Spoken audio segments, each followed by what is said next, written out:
തെണ്ടികളായിട്ടുള്ള ബിസിനസ്സുകാരാ ഈ കസ്റ്റമറുടെ പുറകെ നടന്ന് തെണ്ടുന്ന. നാണമില്ലയോടെ നിനക്കൊക്കെ? അന്തസ്സായിട്ട് ജീവിക്കണം, തെണ്ടിയല്ല ജീവിക്കണ്ടേ. ആ മര്യാദയ്ക്ക് സർവീസ് കൊടുത്തിട്ട് അവന്റെ പുറകെ കിടക്കുക താങ്ങിക്കൊണ്ട് കാശ് തരാനെന്നും പറഞ്ഞ്. തന്നേക്കാം, ഒന്ന് പോയി തരുമോ പ്ലീസ്? എടോ തനിക്കെന്താണോ? ഇനി ഞാൻ പറയുന്നതാ ടേംസ് ആൻഡ് കണ്ടീഷൻ. ഞാൻ പറയുന്നതേ നടക്കൂ. എന്താ എല്ലാവരും കൂടെ ഓടി അങ്ങോട്ട് വന്നേ? കാശ് കൊടുത്തു ഉണ്ണാ. നിങ്ങൾ 1 മണിക്കൂർ ഞങ്ങളെ ഇവിടെ വെയിറ്റ് ചെയ്യിച്ചില്ല. അതിന് ബിസിനസ്സുകാരെ തെണ്ടി എന്ന് പറയാം. ഞങ്ങളൊക്കെ ബിസിനസ്സുകാരാ. മതി, ഞങ്ങൾക്ക് മതിയോ? ചേട്ടാ, ചേട്ടന് മാത്രമേ ഇവിടെ ബുദ്ധിമുട്ടുള്ളൂ. ഈ ചേട്ടന് തിരിച്ചു കൊടുക്കാനുള്ള പൈസ ഞാൻ തന്നേക്കാം, ഒന്ന് പോയി തരുമോ പ്ലീസ്? എടോ തനിക്കെന്താണോ?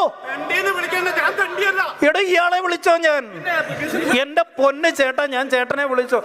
ആ സംഘാടകരാരെങ്കിലും ഉണ്ടെങ്കിൽ ഒന്ന് വിളിച്ചോണ്ട് ചാട തെണ്ടി വേറെ ഇല്ല എന്ന് ഈ സംഘാടകരുടെ മനസ്സിലുണ്ട്. കാരണം 1 മണിക്കൂർ തീറ്റിച്ച് ഞാൻ കലിപ്പ് തീരും വരെ ഞാൻ നാണം കെടുത്തും കേട്ടോ. ഇതിവിടെ പറഞ്ഞങ്ങ് തീർന്നു. ഇല്ലെങ്കിൽ ഞാൻ ഇവിടെ നിന്ന് അങ്ങോട്ട് ഇറങ്ങിയിട്ട് ഞാനൊരു വീഡിയോ ചെയ്യും. അത് നിങ്ങൾക്ക് ഭയങ്കര ദോഷം ചെയ്യും. മാസങ്ങൾക്ക് മുന്നേ കിട്ടിയടോ ഇന്നത്തെ പൈസ. ഇന്നിപ്പം ഞാൻ പൈസ മേടിച്ചില്ലായിരുന്നെന്ന് ഇരിക്കട്ടെ, ഇതുവരെ ഈ പ്രോഗ്രാം കഴിഞ്ഞ പൈസയെങ്കിൽ ഉച്ചയ്ക്ക് ഞാൻ വെച്ച ജാട വല്ലതും കാണിക്കാൻ പറ്റുമോ? എന്താ ഉച്ചയ്ക്ക് ഞാൻ ജാട കാണിച്ചേ? ഓൾറെഡി കിട്ടാനുള്ള എൻ്റെ വെട്ടി വീണു. ഇനി ഞാൻ പറയുന്നതാ ടേംസ് ആൻഡ് കണ്ടീഷൻ. ഞാൻ പറയുന്നതേ നടക്കൂ. എന്താ എല്ലാവരും കൂടെ ഓടി അങ്ങോട്ട് വന്നേ? കാശ് കൊടുത്തു പോയി.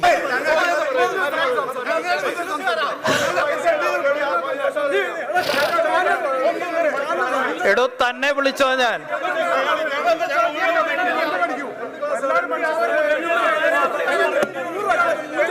ശരി ഓക്കെ.